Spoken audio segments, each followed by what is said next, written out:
Tiago, capítulo 1.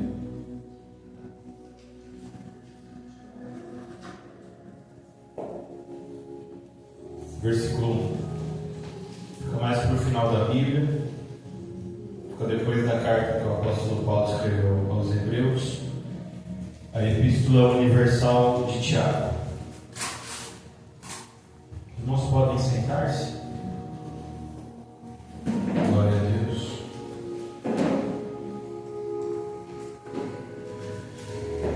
Epístola de Tiago, capítulo 1, versículo 1.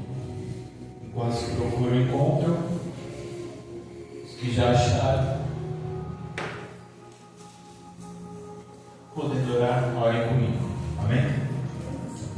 Mais uma vez, na tua poderosa presença, eu já me sinto, Senhor Jesus, abençoado por Ti, através das orações que já feitas nesse lugar e pelo entoar dos louvores entre os quais o Senhor habita.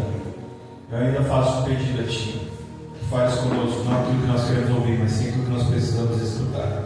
Eu peço que o Senhor fale de forma clara, consciente e poderosa, que o Senhor ensine, exorte e edifique, que nós não saímos daí como chegamos, que nós saímos diferentes. Amém? Tiago, um servo de Deus e do Senhor Jesus Cristo, das 12 tribos que estão dispersas no exterior. Saudações. Meus irmãos, considerem tudo isso com alegria, quando caírem em diversas tentações, sabendo disto, que a prova da vossa fé opera a paciência, que a paciência, no entanto, realize a sua obra perfeita, para que sejais perfeitos e completos, sem vos faltar coisa alguma. Se algum de vós tem falta de sabedoria, peça a Deus, que a todos os homens dá liberalmente e sem acepção, e lhes será concedida.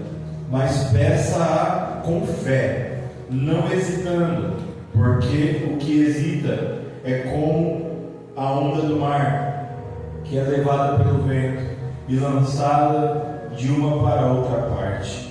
Não pense tal homem que receberá alguma coisa do Senhor.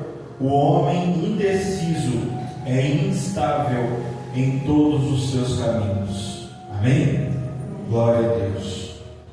Irmãos, essa palavra, esse texto que nós lemos juntos, ele se encontra naquilo que nós chamamos da Epístola Universal de Tiago.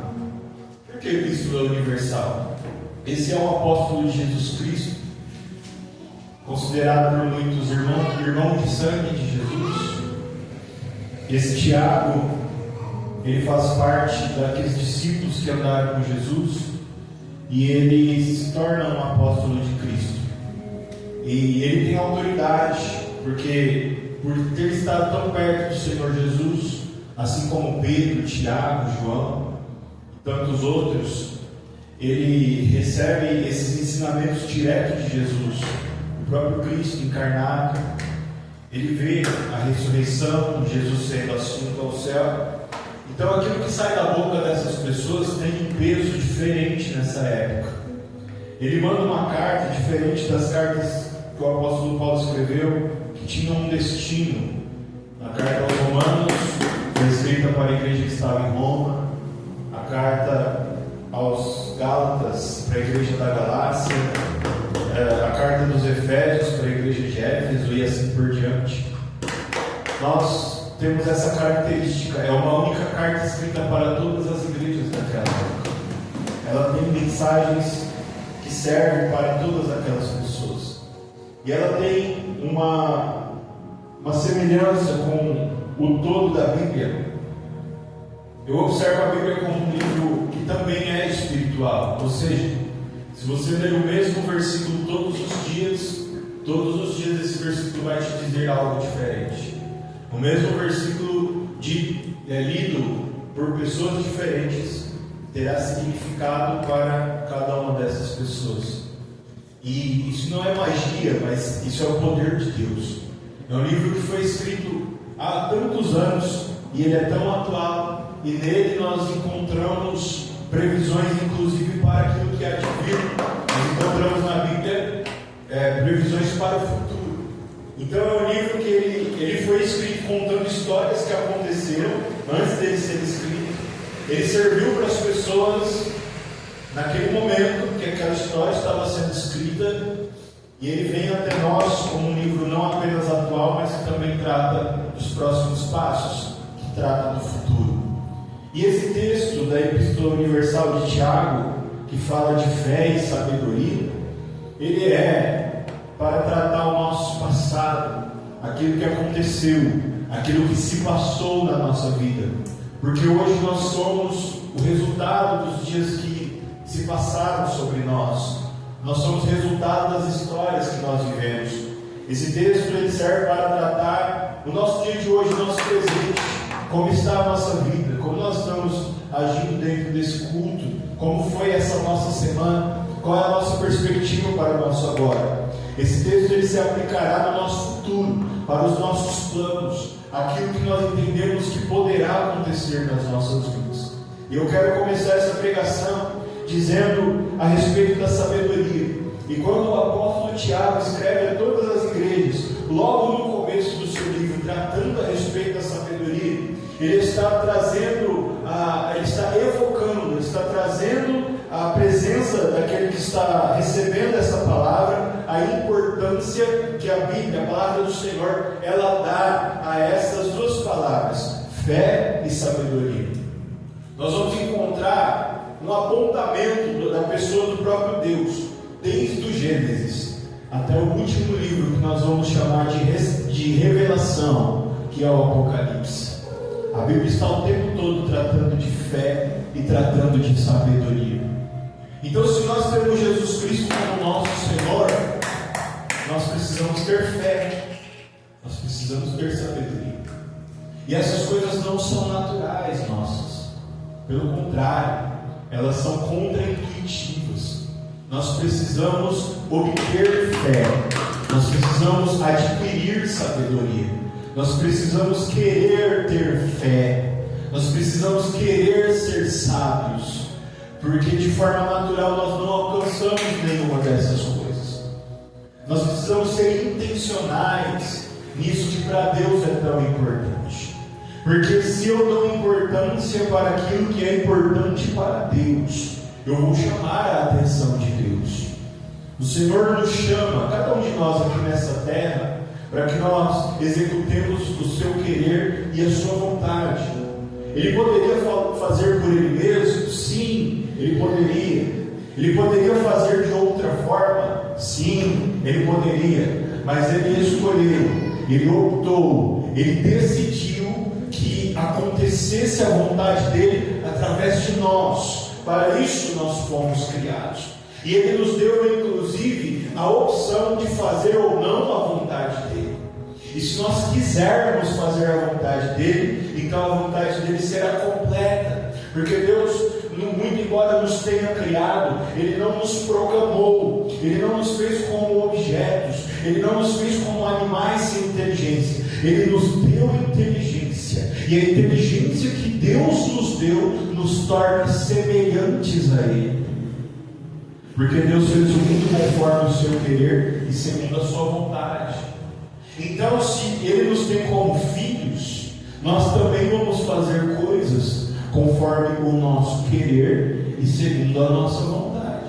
Por isso nós somos parecidos, por isso nós temos semelhança com Deus. E por isso que Deus quer ser louvado pela nossa inteligência, por aquilo que Ele nos deu para que nós viéssemos a nos parecer com Ele.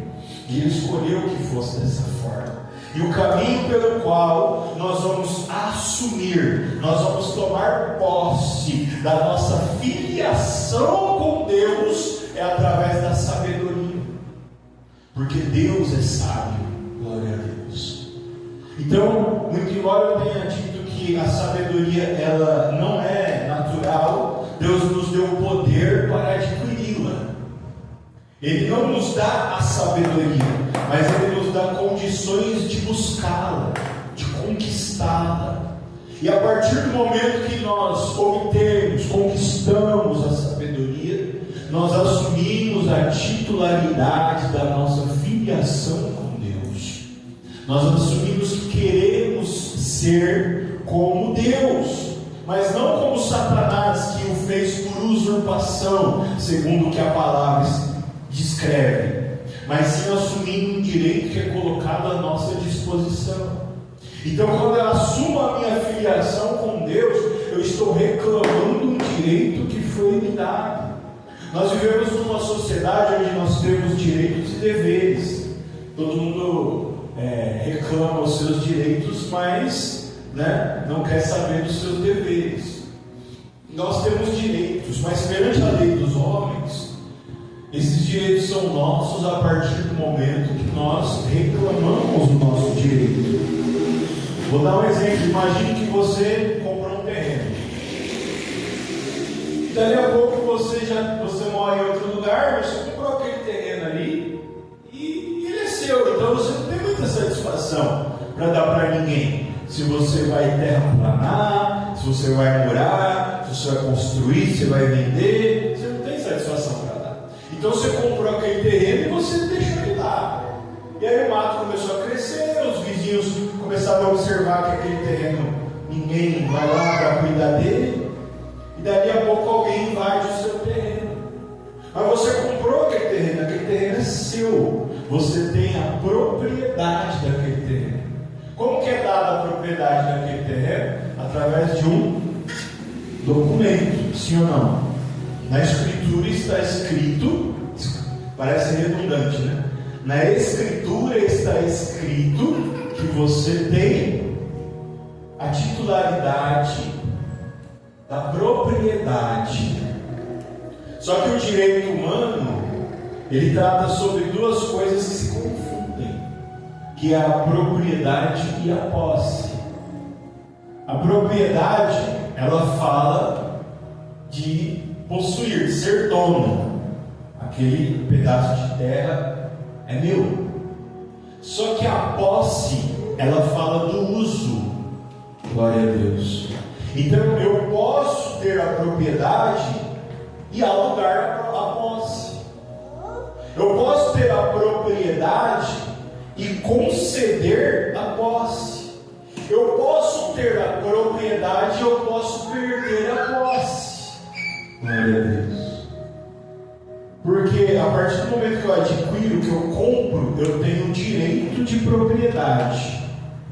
Só que eu posso perder o direito também da posse. Então eu não estou comprando um direito, eu estou comprando dois: direito de propriedade, direito de posse. Eu não sei se eu fiz vocês entenderem. E aí meu terreno está ali abandonado e alguém vai e invade o meu terreno. E aí um dia eu decidi lá ver, e já tem ali uma construção meio precária lá, e tem alguém morando no meu terreno. E aí eu bato lá e falo: olha, esse terreno é meu. E a pessoa olha para mim e fala assim: o problema é seu, agora quem está morando aqui sou eu. E aí eu falo assim para a pessoa: mas eu tenho aqui a escritura, está aqui, né? Eu comprei pelo tal preço, está o meu nome escrito na escritura. Irmão, será que se eu fizer isso a pessoa vai olhar assim para aquele documento e vai dizer: então quer dizer que agora eu tenho que sair? Me desculpe, eu vou arrumar um caminhão e agora eu vou sair, porque você me mostrou um documento que fala que você tem a propriedade. É assim que as pessoas que invadem terrenos agem? Qual que é a resposta que eu devo esperar? Problema seu, vai atrás dos seus? E a pessoa fica aí bem tranquila. Por quê? Eu tenho a propriedade, mas alguém tomou posse. Quem ouviu o que eu preguei? Só que o direito humano, ele é um espelho do direito do céu.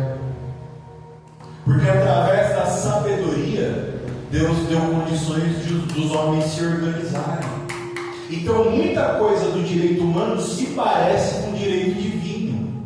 Ora, Deus te deu um corpo, e Deus te deu direito sobre esse corpo, direito de propriedade. Mas se você não exercer a posse, Se você não tomar posse daquilo que Deus te deu, tem gente que é propriedade do seu corpo, mas perdeu a propriedade do seu corpo para Satanás. Satanás tomou posse do corpo e da vida de certas pessoas.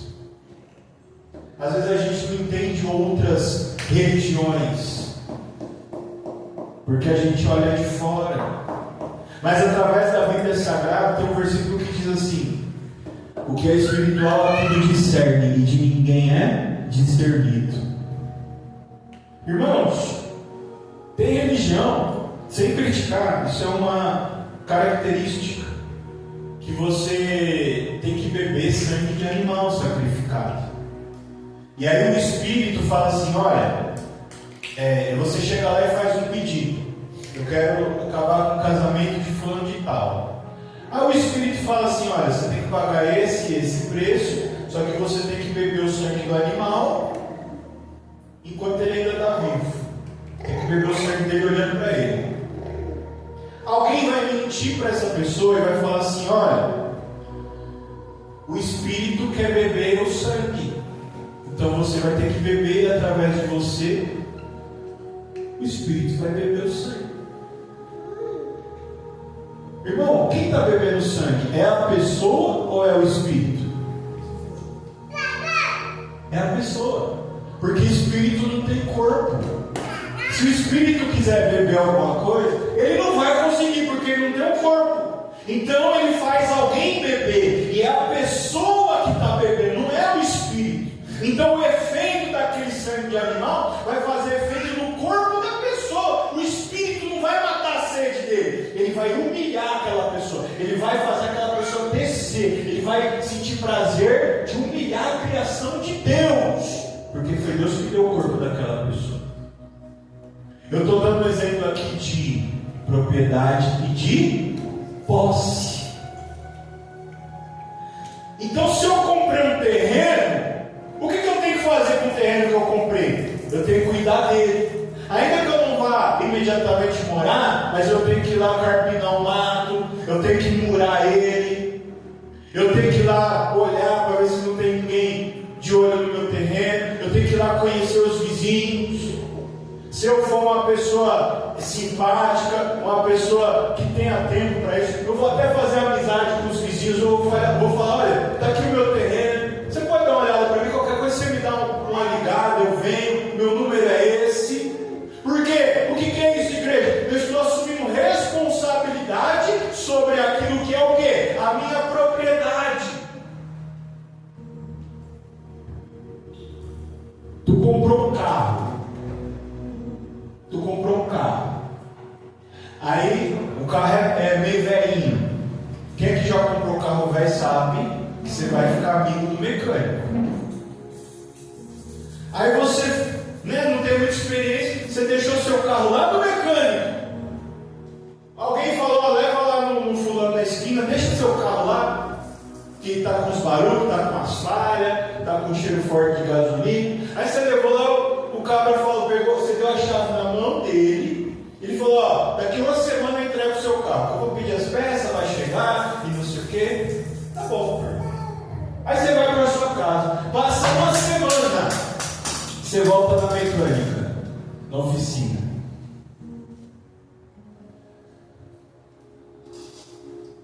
O abençoado fechou a oficina e subiu com o seu carro. Glória a Deus.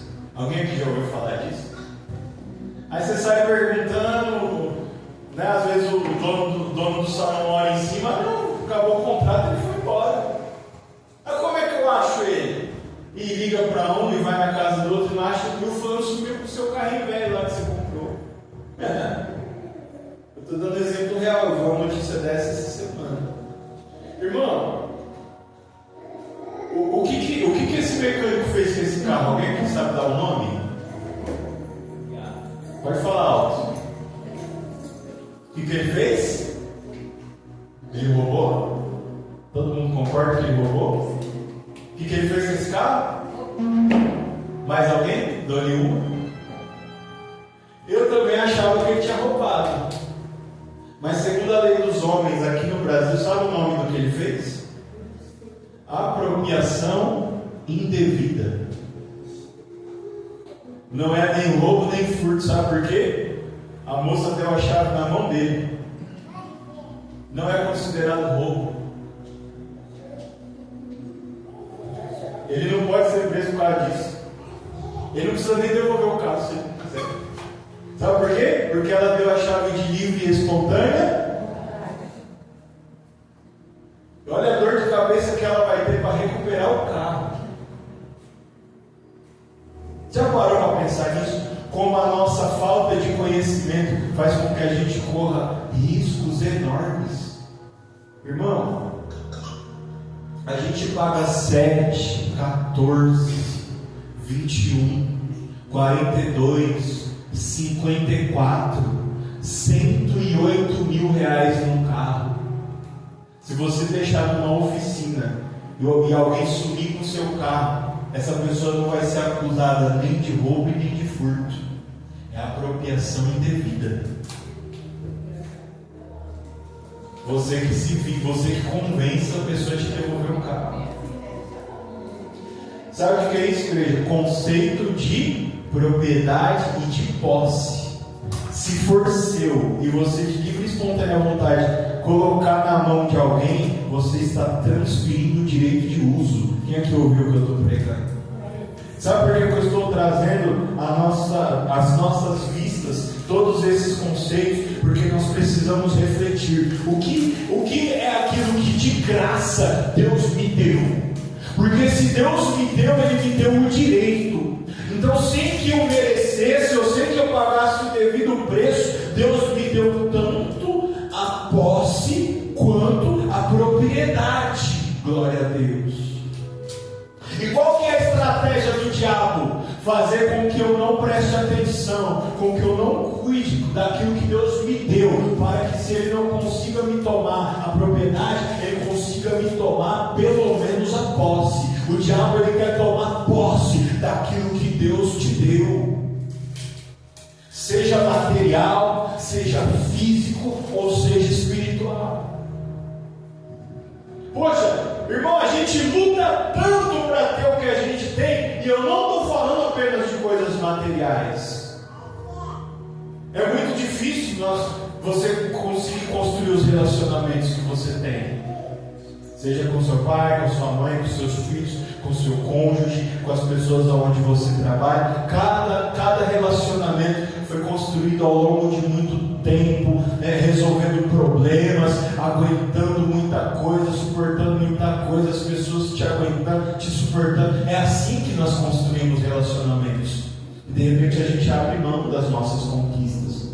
Quem aqui tem a casa própria, irmão, quanto tempo você trabalhou, quanto tempo você ralou, quanto você pagou por aquilo, quanto você sonhou, quanto você chegou perto de perder, mas aí lá no final, a duras penas, o que aconteceu? Você conquistou. Será que é justo vir alguém agora com a mão grande, com aquela lábia, fazer você entregar a posse daquilo que é seu?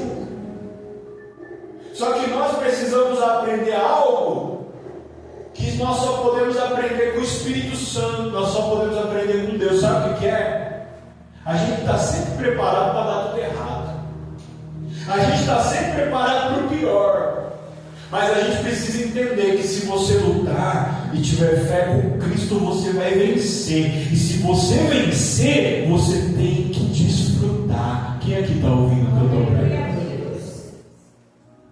Deus te deu um carro. Irmão, é um carrinho, só o pozinho da rabiola, todo amassado, mal consegui, pagando assim com o salário que Deus me deu. Deus te deu, é seu, Ele te deu, é tua propriedade. Toma posse dele e desfruta. Quem aqui ouviu o que eu prego?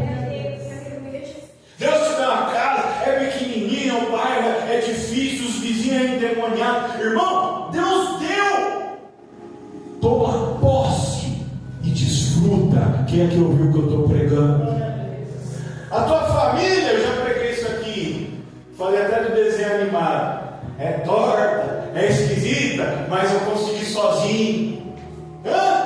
Você tem uma família, você tem relacionamentos com teu pai, com a tua mãe, com os teus filhos, você se relaciona, então você construiu aquilo. Toma posse da tua família e desfruta. Glória a Deus. Você tem um emprego, irmão, você tem que estudar, fazer curso, pedir ajuda. Você conquistou, então toma posse e desfruta daquilo que Deus te deu, para que se cumpra na tua vida o que está escrito: servo bom e fiel, fostes fiel sobre o pouco, e sobre o muito vos colocarei.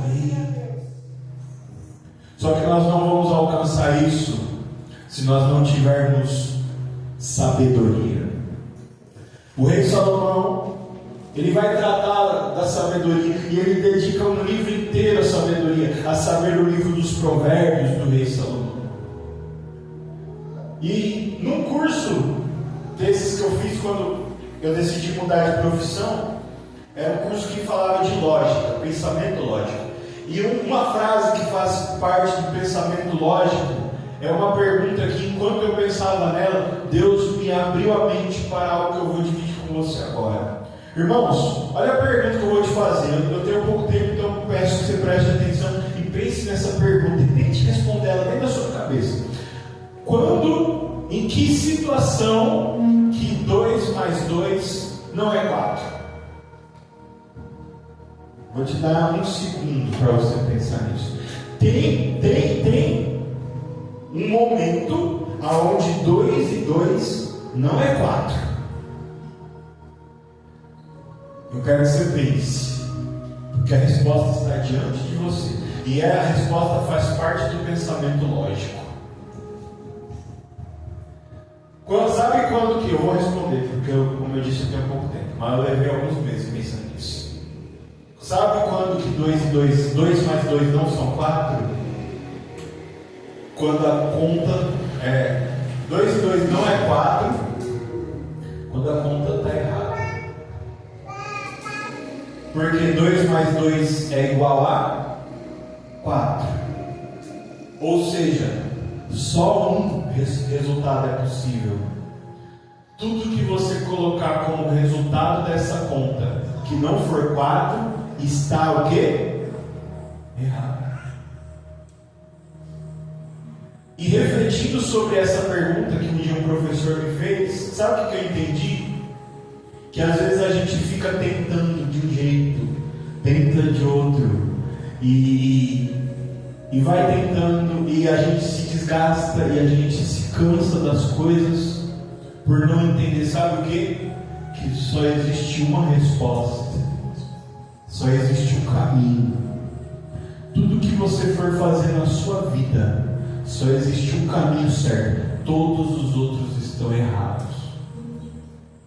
E a sabedoria, ela é a chave para encontrar o único caminho certo que existe em todas as coisas. Quantos aqui estão ouvindo que eu estou falando?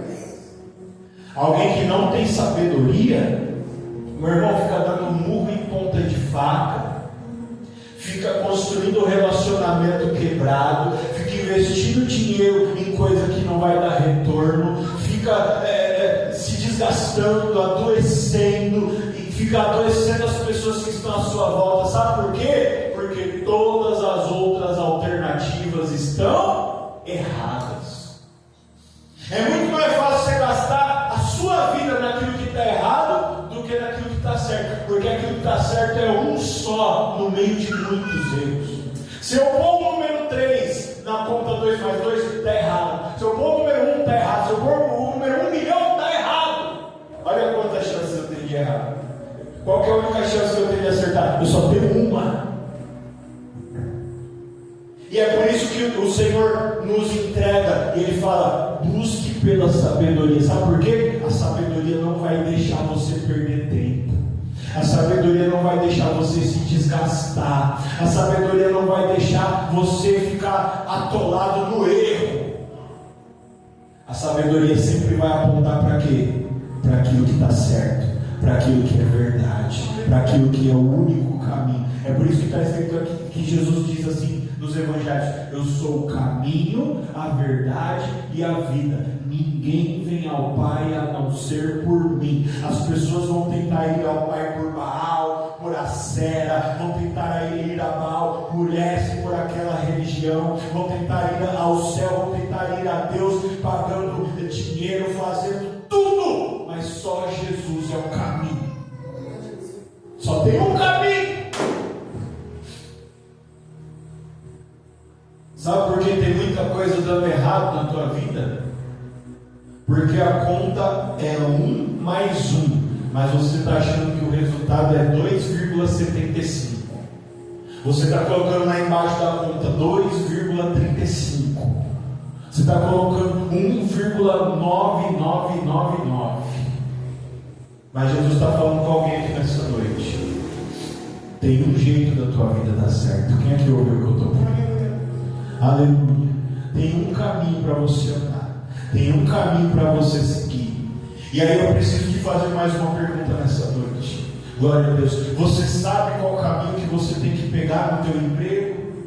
Você sabe qual o caminho que você tem que pegar na tua família? Você sabe qual o caminho que você tem que usar na tua saúde? Naquilo que está te afligindo, nas dores que você está passando? Você sabe exatamente aquilo que você tem que fazer. Você sabe qual é esse único caminho, já que você está tentando tantos que não está dando certo. Se a sua resposta for não, a receita está aqui no livro de Tiago, porque ele diz assim, ó: se alguém não tem sabedoria, peça sabedoria para Deus. Veja que ele não está dizendo, se alguém disser que você não tem.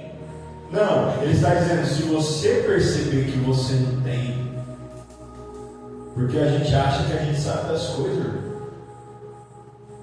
A verdade é que esse texto tem mais de 2000 anos. E ele está falando com a gente aqui e agora. Ele não foi escrito hoje. Mas Deus sabia que grande seria a necessidade de alguém.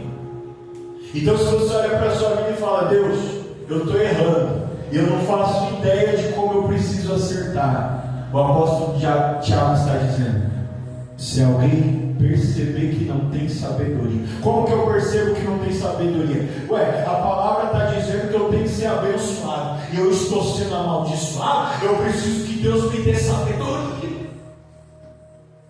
A palavra está dizendo que eu tenho a chance de herdar o reino dos céus. Eu estou percebendo que eu estou indo para o inferno, então eu preciso que Deus me dê sabedoria.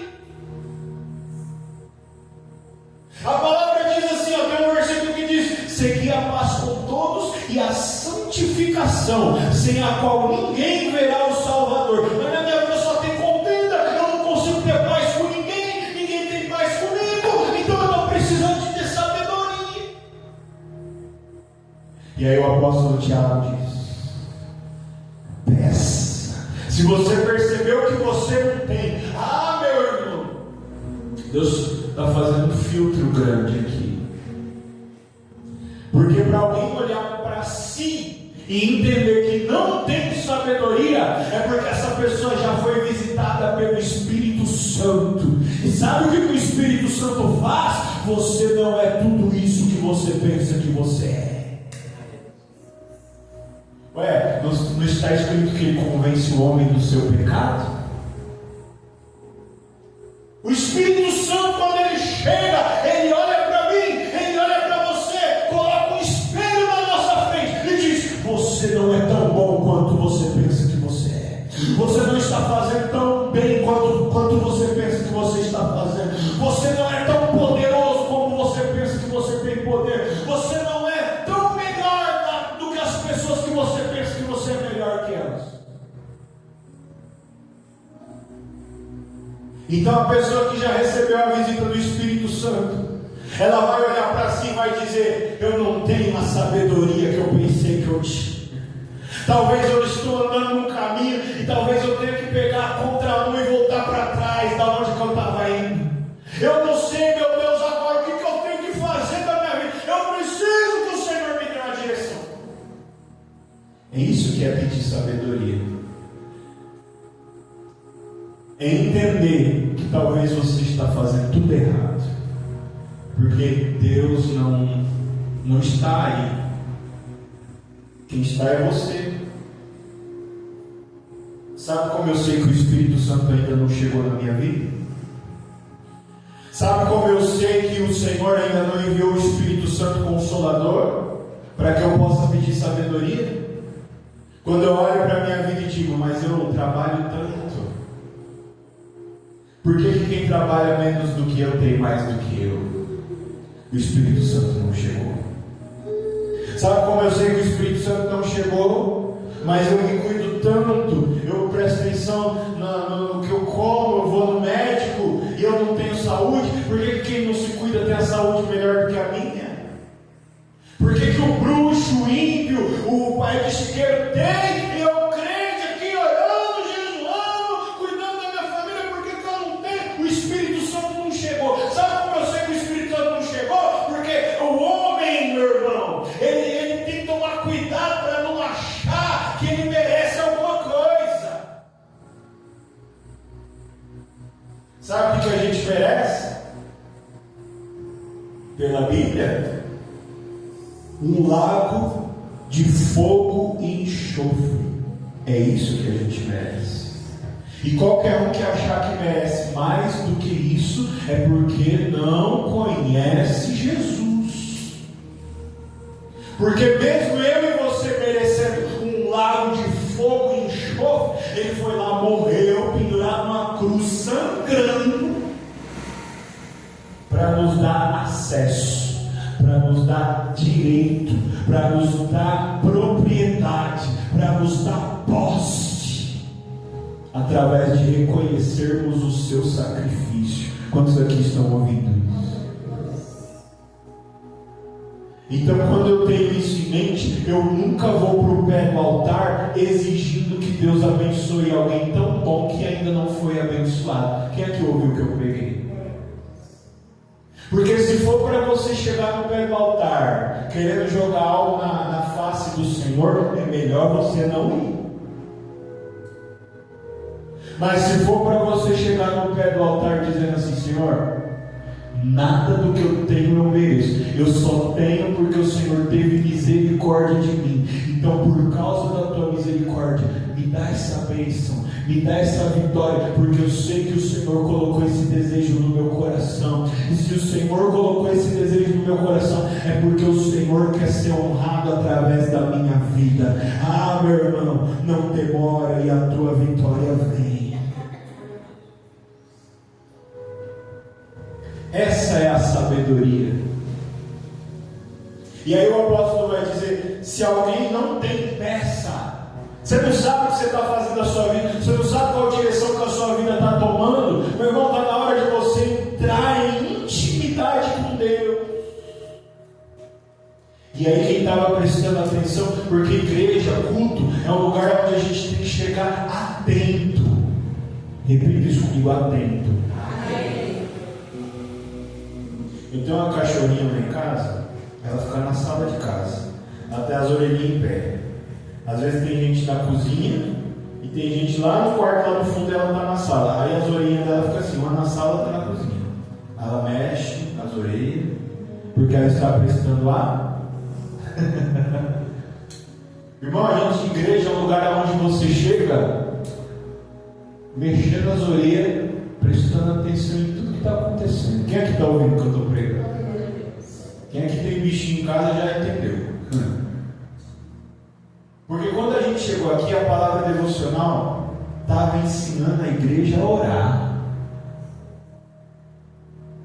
E como é que ora? Jesus falou, toma cuidado para você não orar como aqueles que oram na presença de todo mundo, para as pessoas verem que eles estão orando. Porque quando você tiver que orar, fecha a porta do teu quarto atrás de você e pede para o teu Pai que está no céu em segredo. Porque quando você honrar a Deus em segredo, Ele te abençoa em público. Quem é que ouviu o que eu preguei? Então, quando você entender que você não tem sabedoria, você vai pedir para Deus em oração, no particular, você e Deus. E o apóstolo Tiago diz, peça com fé, peça sem duvidar, porque se você pedir do jeito certo, o que vai acontecer? Deus vai te dar. Essa palavra é muito mais longa do que isso, mas eu preciso parar por aqui. Peça com fé, não hesitando, porque o que hesita é como a onda do mar que é levada pelo vento e lançada para uma e para outra parte. Não pensa o homem que receberá alguma coisa do Senhor. O homem indeciso é instável em todos os seus caminhos. Eu preciso começar pela sabedoria, porque se eu não tiver sabedoria, as oportunidades vão chegar e eu não vou saber o que é oportunidade ou o que é para mim sair correndo. Eu não vou saber quando é Deus que está me abrindo uma porta ou quando é o diabo que quer me enganar. Quem é que está ouvindo o que eu estou pregando?